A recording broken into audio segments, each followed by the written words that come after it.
What's going on, y'all? Jay Rod Anderson here, your financial wealth and wellness coach. Look, what does it really mean to be wealthy?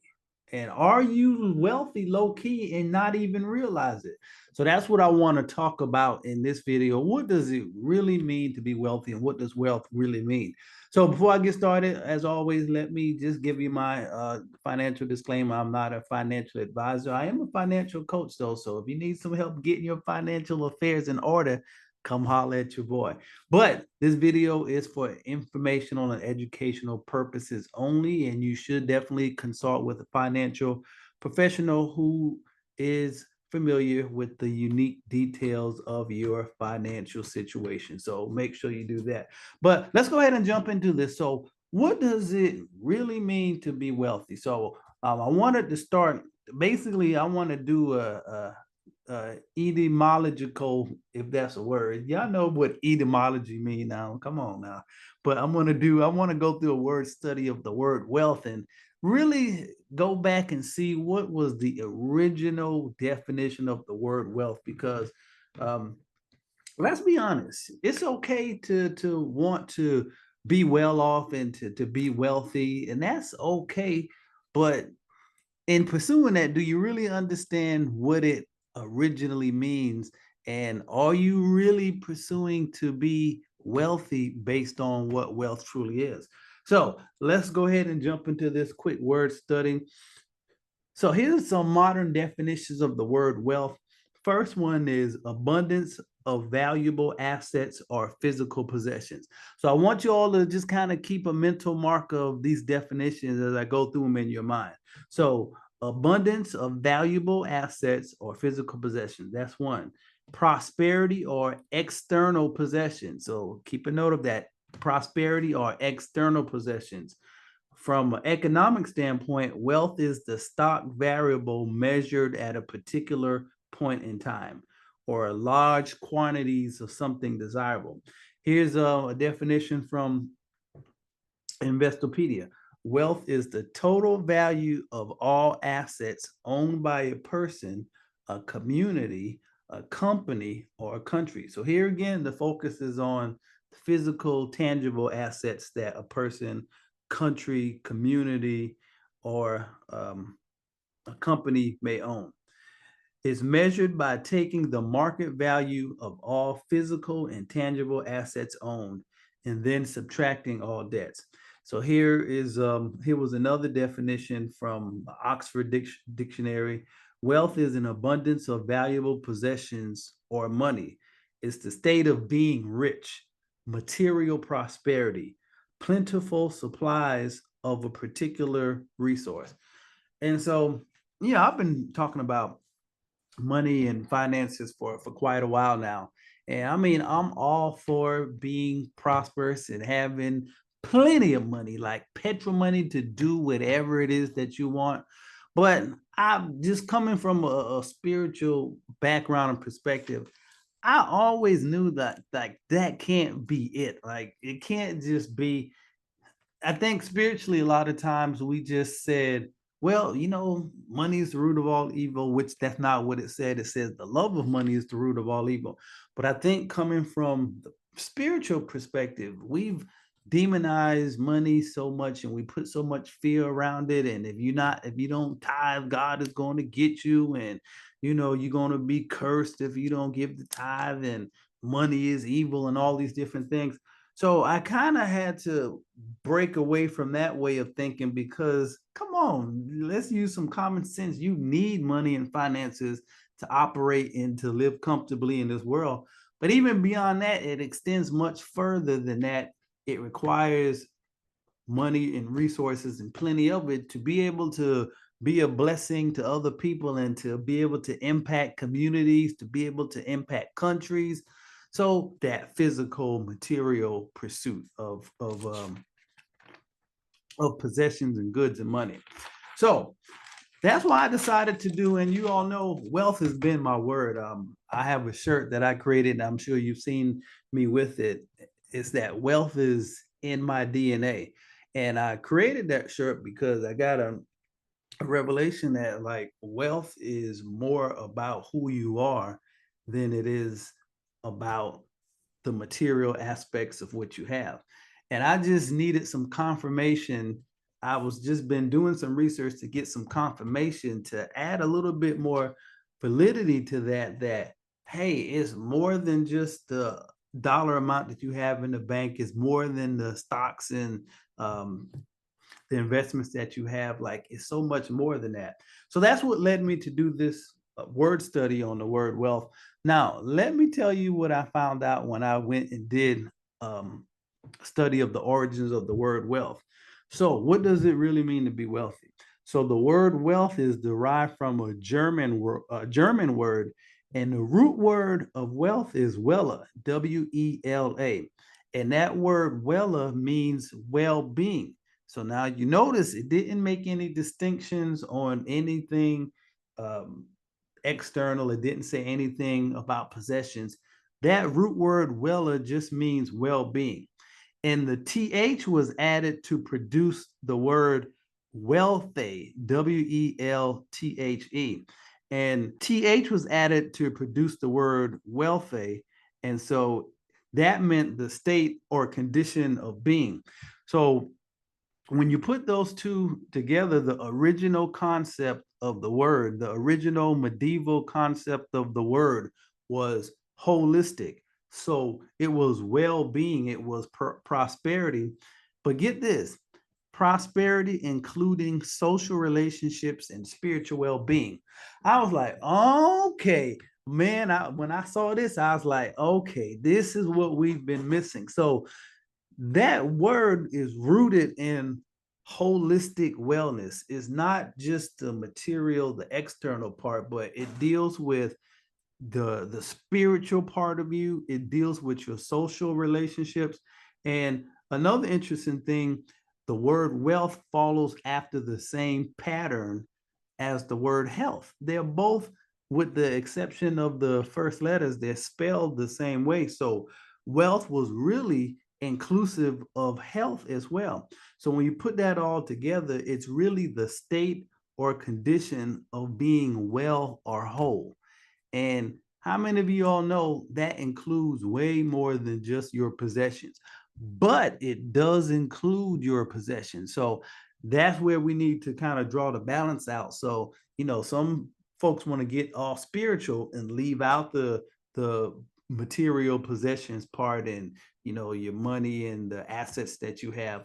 But then over on the other extreme, you can't get so focused that you just focused on the external part, that you neglect to really look at what are the internal aspects of wealth. So you got to look at your health, you got to look at your relationships, you got to look at your financial status, you got to look at your spiritual well-being, and you got to look at your mental and emotional well-being. So that's why I like to call myself your wealth and wellness coach, because I want to take people back to a more holistic definition, or a more holistic way of living your life. So let me show you the progression on how they pretty much eroded the definition from total wellness, living holistically, well-being, and it became a really narrow definition just on money and external resources. So in the 13th to 15th centuries, the primary the primary definition for wealth meant general well-being and prosperity, encompassing both material and spiritual abundance. Ooh, now that's good. And I'm going to talk about the spiritual abundance piece in, I'm going to share with you in a few minutes, my Activate Your Inner Wealth Challenge. But here's what I discovered. Life, it was meant to be lived from the inside out. And we got it twisted, and we started trying to live it from the outside in. What do I mean for that? What do I mean by that? So it talks about material and spiritual abundance. If you can get right internally first, get your spiritual part right, get your mental part right, get your emotions right, get your mouth right, get your decisions right. If you can get those internal things, get your character and all those things right, if you get those in alignment first, then it can start to produce outwardly what you have inwardly. But a lot of times we skip the internal work and we want to go straight to the external. So we want the physical manifestations of wealth, of money, of increase, but you ain't right internally. So here's what I'm discovering now. If you get in alignment, and this is the thing, the way God created you, He already planted the seed on the inside of you for everything that you needed to live this whole life, including the financial piece. If you get in alignment with who you really are and who you was created to be, all of the external things will begin to line up. I promise you, I know what I'm talking about because I'm living this right now. And so it's just a matter of redirecting your attention eternally and get your house, get your own house clean first. Get everything right internally. If you can do that, and I'm going to help you do it in this challenge I'm going to tell you about in a few minutes. If you can get that right, if you can get everything right on the inside, then you'll be surprised how it almost seems like effortlessly all of those external things that you've been desiring, it just kind of seems to just fall in line with you. And so what I'm challenging people to do is rather than spending your whole life running for all of these things outside of you, get the inside right first. And rather than having to go after all of these different things, all of those different things will organically just kind of start showing up because you got the inside right. Oh boy, I'm starting to cook now, man. So 13th century to 15th century, primarily definition of wealth was general well-being, prosperity, encompassing both material and spiritual abundance. We're gonna get spiritually abundant, man, and the material part is gonna show up. All right, then we go to the 16th to the 18th century now. So look at the how the definition narrows. 16th to the 18th century, the definition narrowed to mean to just include material riches. So now it's just like we're forgetting about the internal aspects, we're forgetting about the spiritual part, we're forgetting about the mental part, the emotional part. Now we're just chasing the bag. Now we're just getting after the material riches. That's the 16th to 18th century. The 19th century to the present, the definition narrowed to predominantly refer to material abundance and financial resources. Pretty much a total exclusion of all of the intangibles of wealth and well-being. So, what I want to do for you, my challenge is let's get back to a more holistic way of living. So I'm excited to share. You all have heard me talking about it. I have coming up at the end of August. The dates are August 28th through the 31st. August 28th through the 31st. I'm going to be hosting a 4-day Activate Your Inner Wealth Challenge, Getting Back to Wholeness. So that's the challenge that I'm presenting to you.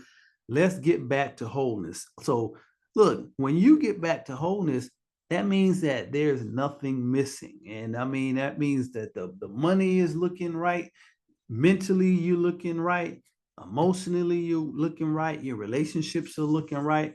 But what's happened is that we've gotten out of alignment in so many different areas because we've lost.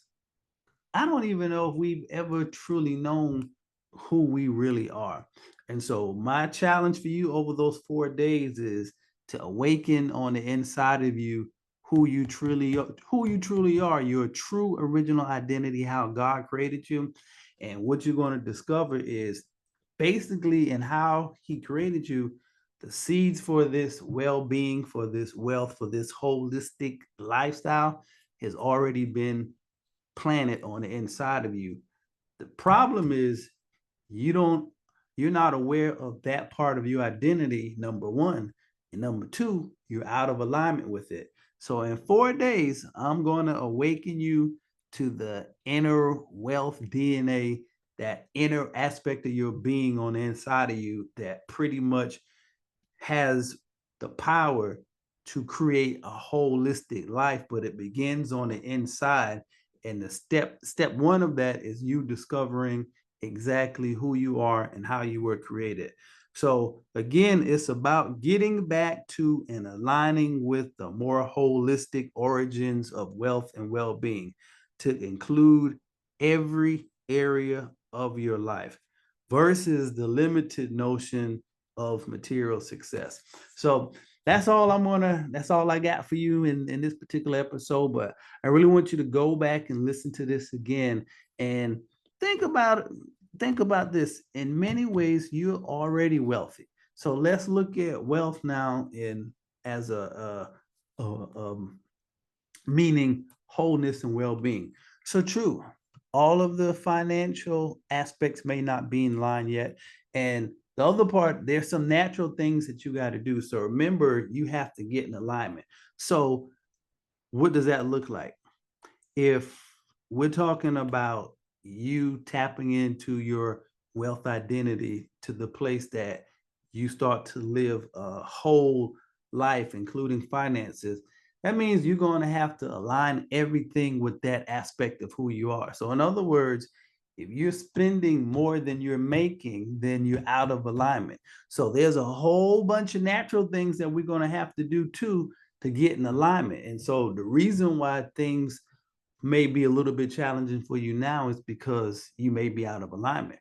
For some of you, man, you've been doing the work and you got like you about 80% there, man. I mean, you already working on the internal part and you already doing some things with your finances, and you just need that last little piece to help you really tap into who you really are. And you're going to see how things are just going to take off.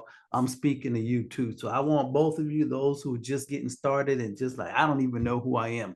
And for those of you who you're already on the way, you're doing pretty well financially. You're doing the inside work, but you just need that last piece to take you to that next level so you can really take off. I want you to join this challenge too. So go to innerwealthchallenge.com, www.innerwealthchallenge.com, and reserve your spot. It's only $99, and that's for 4 days. I want you all to lock in with me, and I promise you, you will experience a shift in how you approach every aspect of your life. I guarantee you it's going to shift your way of thinking. It's going to shift how you live. So innerwealthchallenge.com, reserve your spot. Tell your mama, tell your daddy, tell your coworkers, tell your friends. Let's get back to a more holistic living.